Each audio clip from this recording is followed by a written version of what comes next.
Hey everyone, welcome back to the channel. So in this video, I'm going to show you how to connect Ton Wallet to Tapswap. First, open Telegram, find Tapswap and click it. Tap play to open the bot.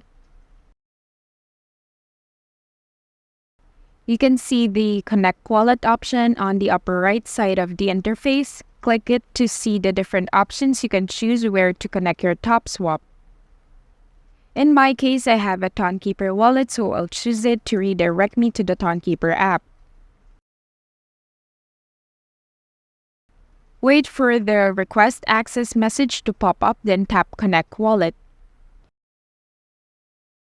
Enter your wallet passcode. After connecting your Ton wallet with Tapswap, it will redirect you to the bot.